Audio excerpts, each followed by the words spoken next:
Okay, so one tip is the Ryobi router table, which I picked up at Home Depot, and I'm kind of going to do some reverse fashion. Instead of showing you how to install, I'm going to pull it out. I've already got a bit installed. So there's screws at both ends. Just take this one out, and then over here on the other side.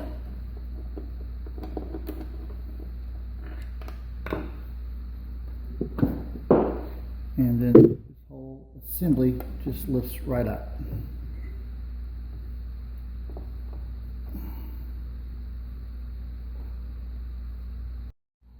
Depending on the router that you've got, the bit installation and removal process is different.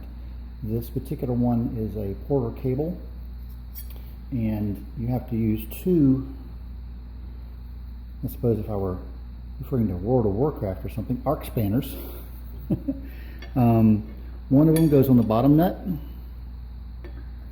I'm not the best mechanical person here in the world. And then the other one goes on the top nut.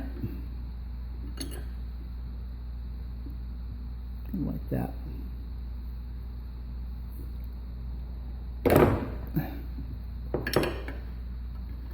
I'm sure all you pros out there have a much better way of doing this than I'm doing it, but get it loose.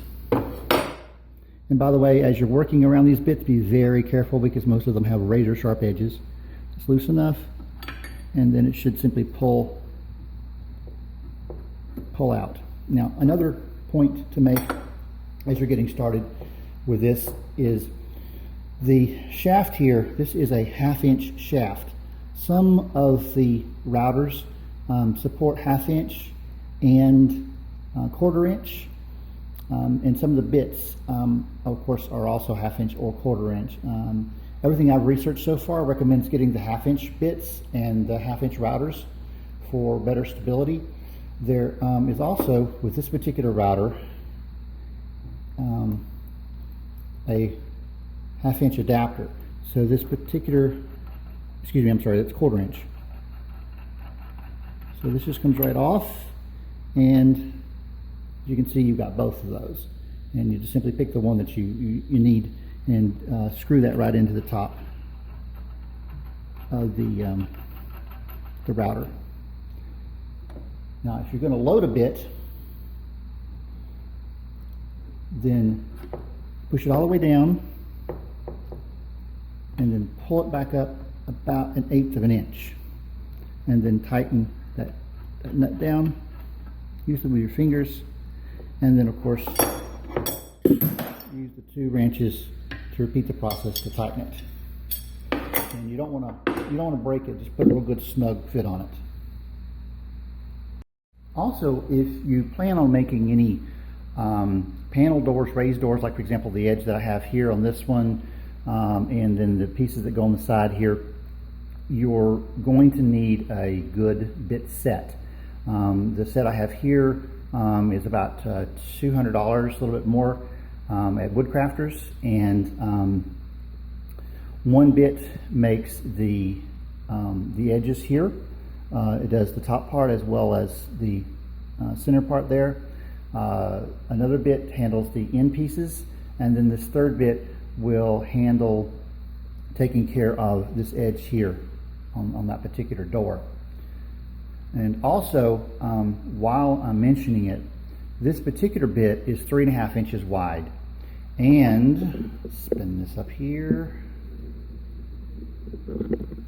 The top of this platform that's mounted to this router right now is part of the Ryobi table, and this diameter here by default is not 3.5 inches. So I ran into a real big surprise when I went to load the bit in here and it wouldn't fit. So this particular bit right here. So what I ended up doing was I took, spin back up here again. I took this off and I loaded the router bit as far as I could adjust it. And speaking of that, by the way, this particular router, you loosen it right here, and then you can spin the router or spin this part to raise it or lower it. For example, if I do this, you can see that there's a gap right here. So you raise or lower your bit that way, and then you just lock it back in position. That is very nice, very handy. So at any rate, I installed the bit under here, and then put it back on the table, put a safety shield on my face. Actually, my neighbor's a fireman, so I went and bought his helmet because I was afraid of plastic and stuff shooting from around here, and it did shoot a lot. So be very careful if you actually try this tactic. And raised the bit inside of this slowly as I did it, and actually used a bit to cut me a new hole. Now this is plastic, so it's not an issue for that bit. If this were steel or something along those lines, you could ruin your bit.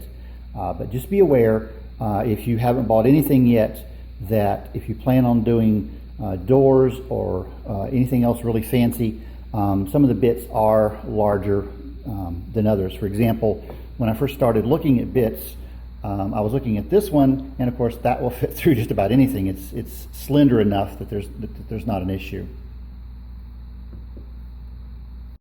Okay, talking about router selection.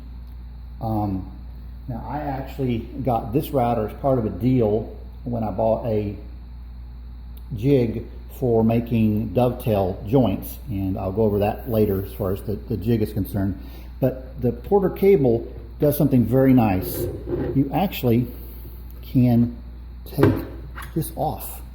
So the motor itself can be used as both a normal router and a plunger router.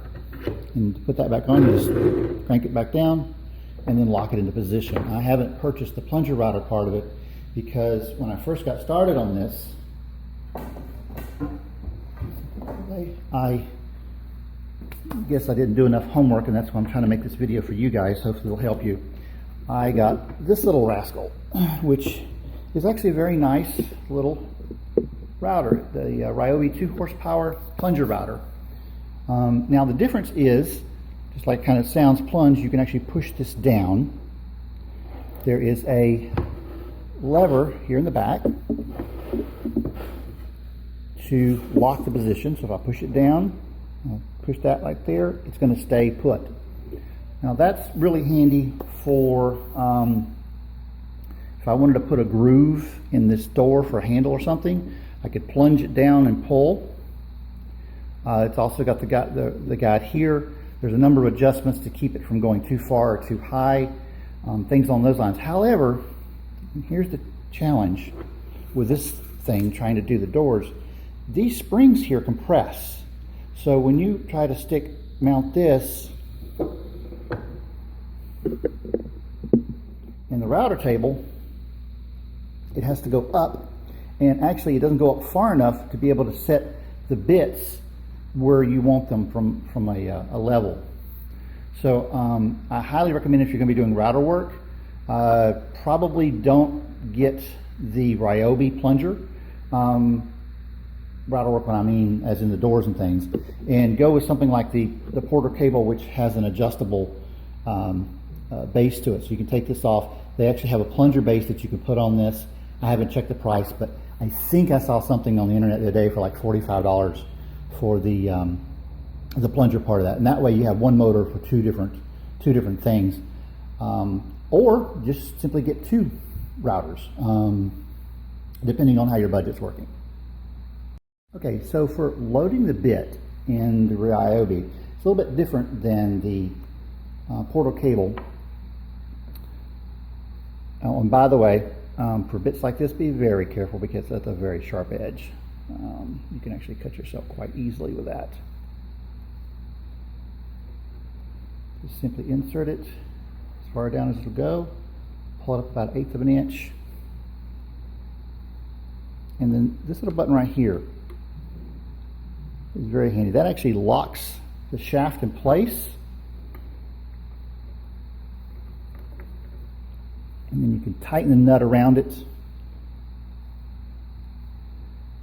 Both of these routers come with their own wrenches for tightening the nuts, and so I actually like the Ryobi for that fact. I don't have to use the 2 screws. I can just hold this guy down and then crank the nut with another wrench. Also, the Ryobi is a little bit more powerful and it's variable speed. A couple more points about the router table. The guide that is back here is of course very important for being able to hold your wood smooth as you bring it across. Your fingers keep the wood from kicking back as you're pushing the wood this direction. And I can't say enough about items like this dust shield, and you probably notice that most woodworking equipment have a vacuum cleaner hookup. That is very important. I actually have a little shop vac sitting down here with a hose that I have plugged into the back over here.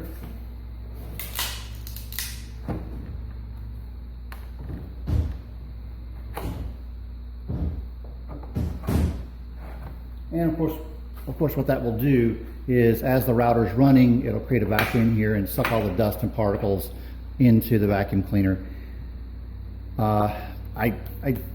Unless you're outside, you definitely need one of those things. I just covered my entire garage with this wonderfully fine coat of sawdust yesterday when I forgot to turn the shop back on.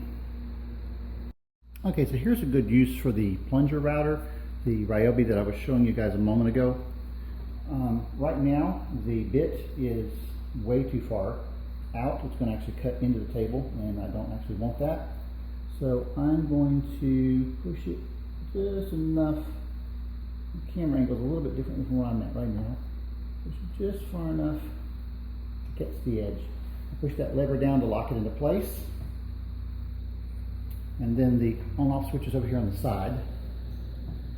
And this is going to be more winging it than not, because this edge here isn't straight. So hopefully I don't mess this up. Oh, actually, I'm about to break my own rules. Get my headphones on. And by the way, I'm wearing glasses already, so safety-wise.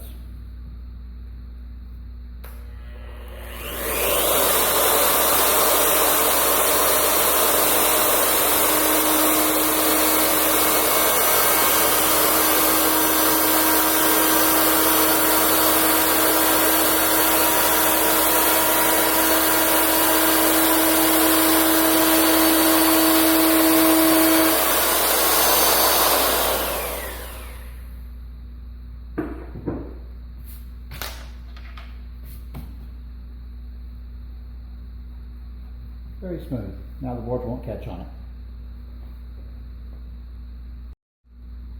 Also, an additional tip, make sure that the clothes you're wearing, or perhaps an apron of some kind, because the sawdust gets all over everything. Now for installing the router back on the table and adjusting the bit. Just put it back in there. There we go. Also, one item to note, at least on the Ryobi table, there are some Allen wrench screws here, here, here, and here, and those are for adjusting to make sure that this is a flush fit with the rest of the table. So I go under the table and stay on the router, the lever, and I can just turn that water cable and raise it and lower it to where I need it to be.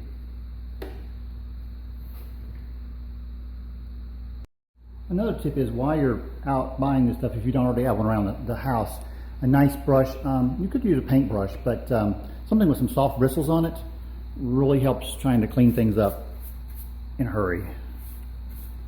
And that's something else I think I'd recommend, just being a complete novice at this stuff, is keep the table surface clean, because as you're moving wood across it, you don't want the wood to catch on it and move. Again, stability is everything on these guides.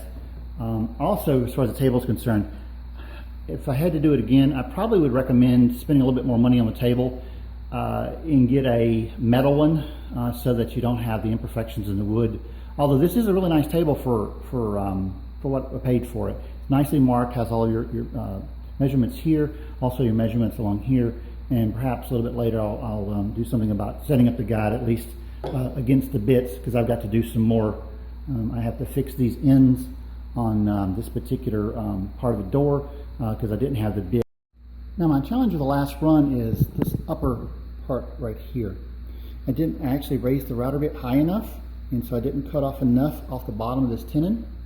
And it's right, yeah, there you go, you see that right there. And then also it left a little bit of an edge on the top here, so when I join this with the rest of the door piece,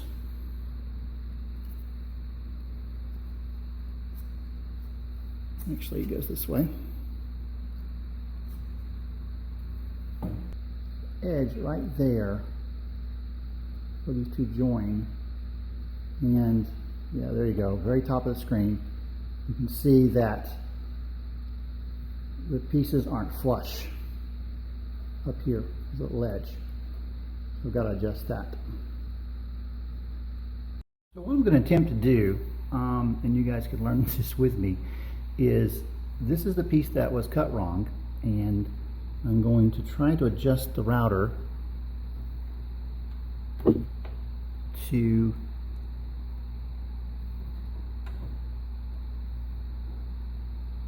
see that's pretty much where it was before, and I think the problem I said was that I hadn't raised it enough. Actually, that's where it was before, so I'm going to raise this just a little bit more right there, and you can see the wood is lifted off the platform, and that's the kind of thing I'm going to do for eyeballing it, and we'll see if that actually works this time. Not forget to put the screws back in to hold the plate down. Don't want it jumping out.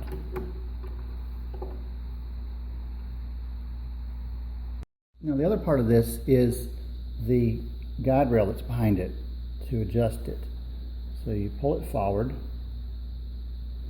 On this particular table there are adjustments behind here and here as well. There's two of them that allow these pieces to go in and out to get it closer to the bit, and of course you want to get that fairly close, because as the wood is coming across you don't want to have too much of a gap in there. You want it to be a smooth transition all the way across.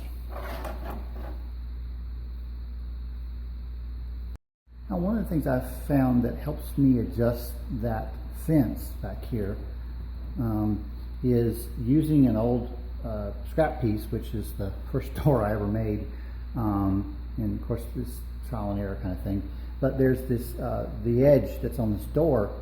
You need to line the fence up with this bearing that's right there that the screwdriver is pointing to, and so you want it to be flush coming across this side, across the bearing, and then across here as well. And the best way that I found to do that is just simply take an old door that I have, put it right there. That gives me a nice amount of wood on both sides of the bearing. Pull that forward and then push back a little bit with the door, so I've got good tension on the side. And then the other piece to check is right over here.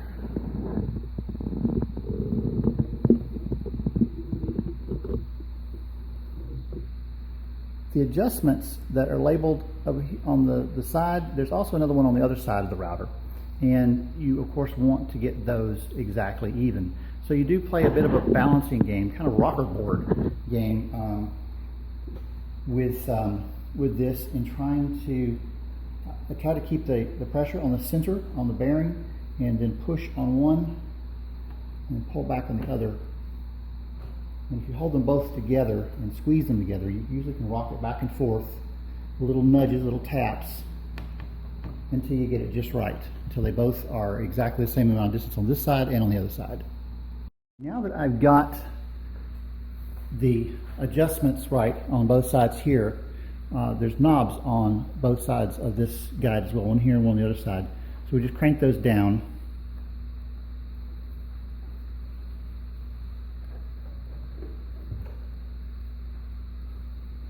go. And we're ready to cut. Of course, one of the things to pay attention to when you're cutting is, especially if you're going to adjust a piece, and I'm not sure if this is even salvageable. I may have to cut a complete new piece of wood and do this again, but make sure that you've got the right area face down. I noticed when the documentation is saying put the good face down, and for this particular piece, since I'm not cutting along this way, I actually am cutting the edges because this is going to be the bottom and the top of the door. I actually have to run it this way, and for that they give you a little track here, kind of hold it in place. There's also some wheels that I'll be getting that are supposed to be able to fit in the tracks up here, and you can adjust them down so that it keeps the wood from doing this number. So that's something also to try to pay attention to whenever you're holding it in place, especially these small cuts like this, is put pressure on it so that it doesn't rock on the table, and then also push against this guy here so that it goes across smooth. You just don't want that wood to budge.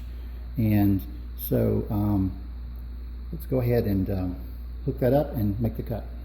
Before I turn all this on, you want to bring down the shield, and I'm just going to rest it right there on the wood.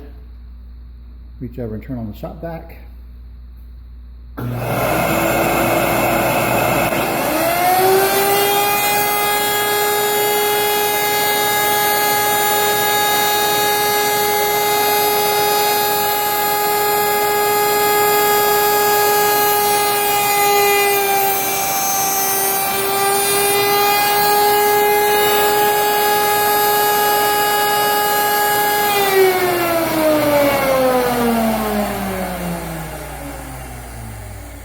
And there we go, we got 2 cuts on it.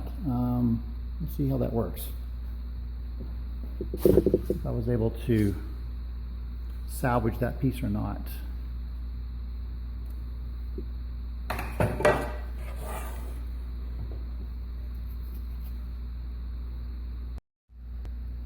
Okay, so a couple points. These weren't salvageable. And when you're adjusting it, you need to turn the router down here as you're turning it, just a hair at a time, and use a couple of sacrificial ends. Perhaps cut that off, cut it again, cut it off, cut it again, until you finally get the flush match that you're looking for, so that when these two meet, actually it's supposed to be this way. There we go. So that's one I haven't cut yet, and you can, okay, that's one I haven't cut yet. And you can see, this one I haven't cut yet, and you can see it still overlaps. However, the one I did cut,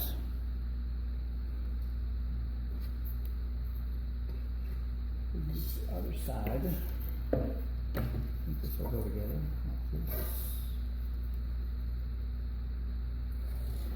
Yeah, here we go.